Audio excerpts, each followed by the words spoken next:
Hello and welcome once again. Paradox, बहुत से लोगों ने ये वर्ड सुना होगा, लेकिन इस छोटे से दिखने वाले वर्ड का मीनिंग बहुत भारी और गहरा है। इस वर्ड का मतलब है दो कॉन्ट्राडिक्टरी थॉट, यानी ऐसी सिचुएशन जिसमें दो ख्याल या दो बातें जो एक दूसरे से एकदम अलग हैं, अपोजिट है, एक साथ होना उनका इम्पॉसिबल है, लेकिन फिर भी एक साथ एग्जिस्ट करें। जैसे फ्रीडम पैराडॉक्स। फ्रीडम एक पैराडॉक्स है। फ्रीडम और रूल्स रेगुलेशन एकदम अलग है। अब हम सबको आज़ादी चाहिए, लेकिन सब आज़ादी से जिए, इसलिए ज़रूरी है कुछ रूल्स रेगुलेशन होना, कानून होना, ताकि सबको मिलने वाली आज़ादी के मायने ही ख़त्म ना करे। इसी तरह दूसरा है लर्निंग पैराडॉक्स, मतलब जितना ज़्यादा पढ़ते हैं, सीखते हैं या जानकारी हासिल करते हैं, उतना ज़्यादा हमें एहसास होता है कि हम कितना कम जानते हैं, हमें कितना कम पता है। ये है लर्निंग पैराडॉक्स। इसी तरह एक पैराडॉक्स है स्ट्रेंथ पैराडॉक्स। अब स्ट्रेंथ और वीकनेस दो अपोजिट वर्ड्स हैं। अब स्ट्रेंथ का मतलब है ताकतवर होना, लेकिन स्ट्रेंथ कहते किसे हैं? अपनी वीकनेस और अपनी कमियों को एडमिट करके उन पर काम करना स्ट्रेंथ है। इसी तरह पैराडॉक्स है सोक्रेटिस। सोक्रेटिस को वेस्टर्न फिलॉसफी का फाउंडर कहा जाता है। उन्हें फादर ऑफ वेस्टर्न फिलॉसफी कहते हैं। सोक्रेटिस के स्टूडेंट वेस्टर्न फिलॉसफी के इंपॉर्टेंट फिगर्स बने। सोक्रेटिस ने एथेंस को सोचना सिखाया, क्वेश्चन करना सिखाया, लेकिन सोक्रेटिस ने खुद को टीचर मानने से हमेशा इनकार किया। उनका कहना था कि वो कुछ नया नहीं बता रहे हैं, वो कुछ नया नहीं सिखा रहे हैं, लेकिन सोक्रेटिस की बातों ने ही यकीनन वेस्टर्न फिलॉसफी की नींव रखी। लेकिन फिर भी सोक्रेटिस खुद को टीचर नहीं कहते थे। तो ये है सोक्रेटिस पैराडॉक्स। लेकिन एक इम्पॉर्टेंट बात यह है कि सोक्रेटिस से जुड़ी सारी इन्फॉर्मेशन हमें सेकेंड हैंड मिलती है, क्योंकि सोक्रेटिस ने कभी खुद कुछ नहीं लिखा, उन्होंने कभी कोई किताब नहीं लिखी, अपनी बातों को कहीं रजिस्टर नहीं किया, उनके लिखा कोई डॉक्यूमेंट अवेलेबल नहीं है। उनके दो स्टूडेंट थे, एक जिन्हें ज़्यादातर लोग जानते हैं वो थे प्लेटो और दूसरे थे जेनोफन। हमें सोक्रेट के बारे में इनके ज़रिए लिखी गई राइटिंग से पता चलता है। इन्होंने जो सोक्रेटिस के बारे में लिखा है, सोक्रेटिस के फिजिकल अपीयरेंस को जिस तरह एक्सप्लेन किया है, उनके थॉट्स, उनकी लाइफ के बारे में जो डिस्क्रिप्शन दिया है, उसी से ही हमें सोक्रेटिस के बारे में जानने को मिलता है। इसलिए सोक्रेटिस से जुड़ी इन्फॉर्मेशन हमें सेकंड हैंड मिलती है। सबसे पहले बात करते हैं सोक्रेटिस दिखते कैसे थे। सोक्रेटिस के फिजिकल अपीयरेंस के बारे में जानना इसलिए ज़रूरी है क्योंकि हम ग्रीक के जिस वक्त की बात कर रहे हैं, जिस वक्त में सोक्रेटिस थे, उस वक्त मेल ब्यूटी को बहुत इंपॉर्टेंस दी जाती थी। सोक्रेटिस के वक्त फिजिकल ब्यूटी के स्टैंडर्ड गॉड से इंस्पायर थे। गॉड की ब्यूटी को जिस तरह डिस्क्राइब किया जाता है, वो उस वक्त फिजिकल अपीयरेंस का मेजरमेंट था। उस वक्त के स्कल्पचर्स इस सोच को दिखाते हैं क्योंकि उनमें फिजिकल परफेक्शन नजर आती है। उस वक्त पॉलिटिकल प्रोस्पेक्ट, यानी किसी के पॉलिटिकली बेहतर होने के लिए ये ज़रूरी था कि उसका लुक्स और फिजिकल अपीयरेंस कितना अच्छा है। लेकिन सोक्रेटिस के पास तो ऐसा कुछ नहीं था। कहा जाता है कि सोक्रेटिस बहुत अगली थे। उनका डिस्क्रिप्शन एक बदसूरत इंसान की तरह लिखा गया है। कई एंशिएंट सोर्सेज कहते हैं कि सोक्रेटिस की फिजिकल अपीयरेंस ऑकवर्ड थी। उनकी आंखें अजीब तरह से बाहर की तरफ निकली हुई थी, जैसे कोई केकड़ा होता है। हाइट छोटी थी, नाक चौड़ी और टेढ़ी थी, जैसे किसी पिग की तरह हो, और पेट काफ़ी निकला हुआ था। सोक्रेटिस की फिजिकल अपीयरेंस का जिक्र हमें मिलता है उनके स्टूडेंट्स प्लेटो और जेनोफन के लिखे मटेरियल से। सोक्रेटिस की ब्यूटी से जुड़ी एक कहानी है। ये भी प्लेटो और जेनोफन की राइटिंग से मिलती है। जेनोफन की बुक सिम्पोजियम के चैप्टर 5 में इसका जिक्र है। एक बार सोक्रेटिस एक ब्यूटी कॉन्टेस्ट में पार्टिसिपेट करते हैं। अब यहाँ क्रिटोबुलस नाम का एक शख्स होता है जो उस वक्त एथेंस का सबसे खूबसूरत आदमी था। लेकिन सोक्रेटिस खुद को सबसे खूबसूरत इंसान साबित करने की कोशिश करते हैं।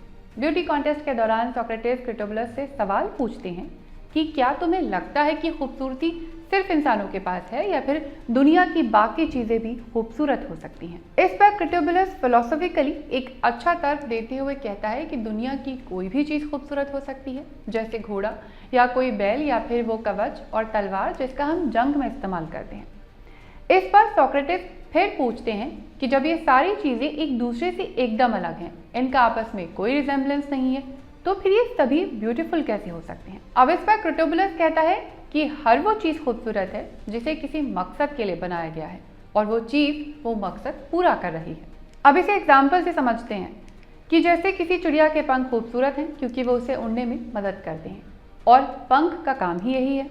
कोई तलवार इसलिए खूबसूरत है क्योंकि वो जंग में लड़ने में मदद करती हैं और उसका काम भी यही है।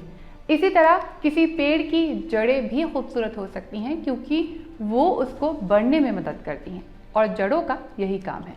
इस पर सोक्रेटिस कहते हैं कि अगर ऐसा है तो मेरी आंखें ज़्यादा खूबसूरत हैं क्योंकि आंखों का काम है देखना और मेरी मोटी और बाहर निकली हुई आंखों का विजन ज़्यादा अच्छा है, इसलिए मेरी आंखें खूबसूरत हैं।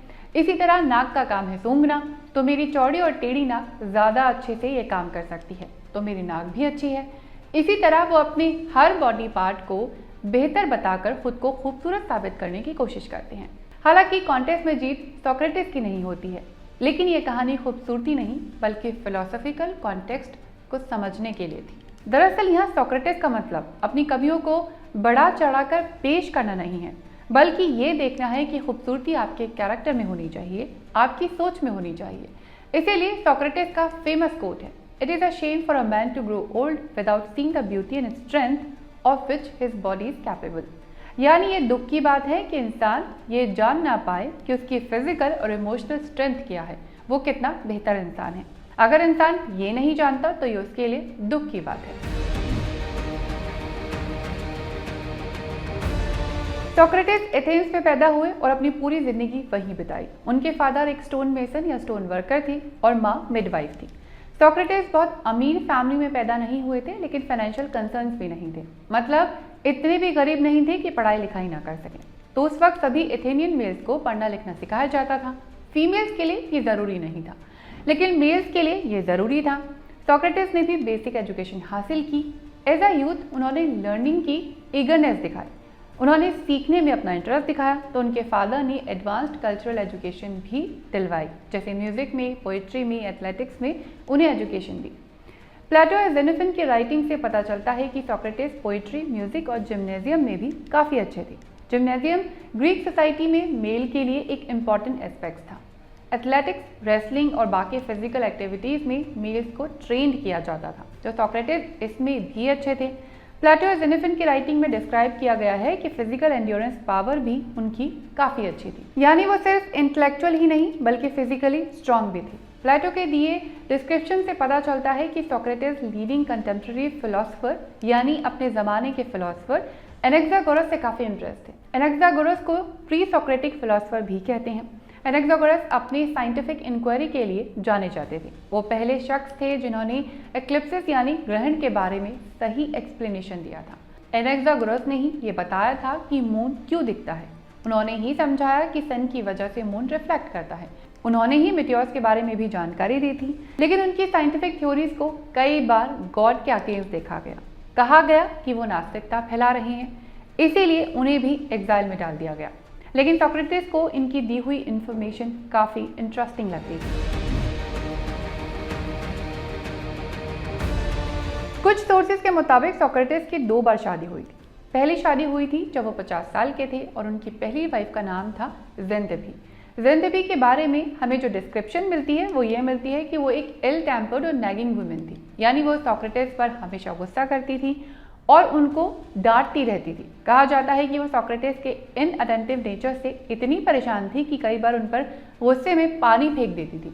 लेकिन ज़ेनथेबी के बारे में हमारी जो भी समझ बनती है या जो इमेजिनेशन बनती है वो भी हमें दूसरों के नज़रिए से मिलती है। कुछ जगह इस पर भी डिबेट है। कहा जाता है कि ज़ेनथेबी के बारे में जो एग्जैजरेट करके स्टोरीज बताई जाती हैं कि वो सोक्रेटिस को परेशान करती थी या वो इतनी गुस्से वाली थी कि वो उन पर पानी फेंकती थी, ऐसा इसलिए कहा गया ताकि सोक्रेटिस के फिलोसॉफिकल बिहेवियर पर एम्फेसाइज किया जा सके, ये दिखाया जा सके कि सोक्रेटिस कितने अक्लमंद और काम इंसान थे। जबकि प्लेटो के डायलॉग फीडो में ज़ेनथेबी को इम्पॉर्टेंट और इन्फ्लुएंशियल फिगर दिखाया गया है। इसमें सोक्रेटिस के एग्जीक्यूशन डे यानी जिस दिन उन्हें जहर दिया जा रहा था उस दिन की कॉन्वर्सेशन है। अब इस कॉन्वर्सेशन में ज़ेनथेबी का रिएक्शन इंटेलेक्चुअल आइडियल्स और रियल ह्यूमन इमोशंस के बीच की टेंशन को हाईलाइट करता है। ज़ेनथेबी की मौजूदगी इमोशनल डेप्थ क्रिएट करती है जिससे सोक्रेटिस की फिलॉसफी को समझने में मदद मिलती है। सोक्रेटिस की दूसरी शादी हुई थी एथेंस के स्टेटमैन या कहे पॉलिटिकल लीडर की बेटी से। सोक्रेटिस के 3 बच्चे थे। एथेंस के पास एक इलाका हुआ करता था डेल्फी। यहाँ रहती थी ओरेकल यानी भविष्य बताने वाली एक औरत। लोगों का मानना था कि ओरेकल पर ग्रीक गॉड अपोलो का आशीर्वाद है। गॉड अपोलो अपनी बात लोगों तक पहुंचाने के लिए ओरेकल से बात करते हैं, इसीलिए ओरेकल को फ्यूचर के बारे में पता रहता है। अब सोर्सेज के अकॉर्डिंग सोक्रेटिस का ही एक फ्रेंड ओरेकल के पास गया और पूछा कि एथेंस में वाइजेस्ट मैन कौन है, यानी सबसे अक्लमंद इंसान कौन है। तो ओरेकल ने कहा कि एथेंस में वाइजेस्ट मैन सोक्रेटिस है। जब ये बात सोक्रेटिस को पता चली तो वो इस पर खुश नहीं हुए, इसे सेलिब्रेट नहीं किया, बल्कि उन्होंने कहा कि उन्हें तो ऐसा कुछ नहीं पता जिससे उन्हें बुद्धिमान इंसान कहा जाए। तो सोक्रेटिस ने डिसाइड किया कि वो अब कोशिश करेंगे ये जानने की कि लाइफ में वर्थवाइल क्या है, यानी ज़िंदगी में सबसे कीमती चीज़ क्या है, क्योंकि वो खुद तो ये बात नहीं जानते।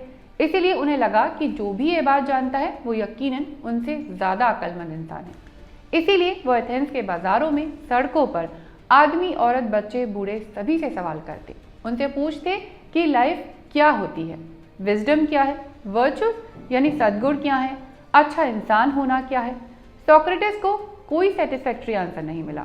जल्दी सोक्रेटिस को रियलाइज हुआ कि सब प्रिटेंड करते हैं कि उनके पास हर बात का आंसर है, लेकिन असल में लोगों को कुछ नहीं पता है। लेकिन दुख की बात यह है कि वो अपनी इग्नोरेंस को एडमिट नहीं करना चाहते हैं। तब उन्हें एहसास हुआ कि ओरेकल ने उन्हें अक्लमंद इंसान क्यों कहा था, और ये एहसास कैसे हुआ, इसे सोक्रेटिस ने आगे समझाया। दरअसल जब सोक्रेटिस ने खुद को ही अक्लमंद कहा तो किसी ने उनसे भी कह दिया कि आप भी अक्लमंद नहीं हो सकते हैं, क्योंकि इन सवालों का जवाब तो आपके पास भी नहीं है, आप भी दूसरों से ही पूछ रही हैं। तब सोक्रेटिस ने कहा कि पर उन्हें ये पता है कि उन्हें कुछ नहीं पता है। मतलब सोक्रेटिस अपनी इग्नोरेंस को लेकर कॉन्शियस हैं।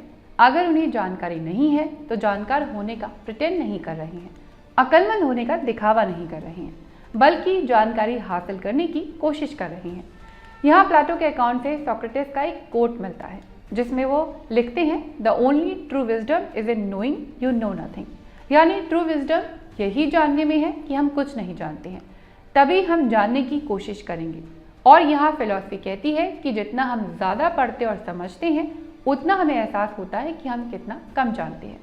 इसलिए सोक्रेटिस के एथिकल वैल्यू में कहा गया है कि there is only one good knowledge and one evil ignorance, यानी दुनिया में एक ही अच्छाई है, नॉलेज, और एक ही इविल है, इग्नोरेंस, यानी हमारी सबसे बड़ी बुराई है जानकारी का ना होना। सोक्रेटिस फिलॉसफी के अकॉर्डिंग सही जानकारी हासिल करना, नॉलेज हासिल करना हमारी मॉरल ड्यूटी है, क्योंकि अगर हमारे पास जानकारी नहीं होगी, हम इग्नोरेंस में रहेंगे तो अपने साथ साथ हम बाकी लोगों का भी नुकसान करेंगे। अपने इस तरह के आर्ग्यूमेंट के साथ सोक्रेटिस एथेंस में लोगों के बीच लगातार पॉपुलर हो रहे थे, लेकिन पॉपुलैरिटी उनके खिलाफ भी जा रही थी। 70 साल की उम्र में सोक्रेटिस के ऊपर कई इल्ज़ाम लगे और उन पर केस चलाया गया। ट्रायल हुआ, पूरे एथेंस के सामने बहस हुई और फिर सोक्रेटिस को जहर देने का ऐलान हुआ। लेकिन सोक्रेटिस ने ऐसा क्या कहा था कि उन्हें जहर दिया गया? कहते हैं सोक्रेटिस के पास भागने का भी ऑप्शन था, लेकिन उन्होंने मना कर दिया। क्यों मना कर दिया?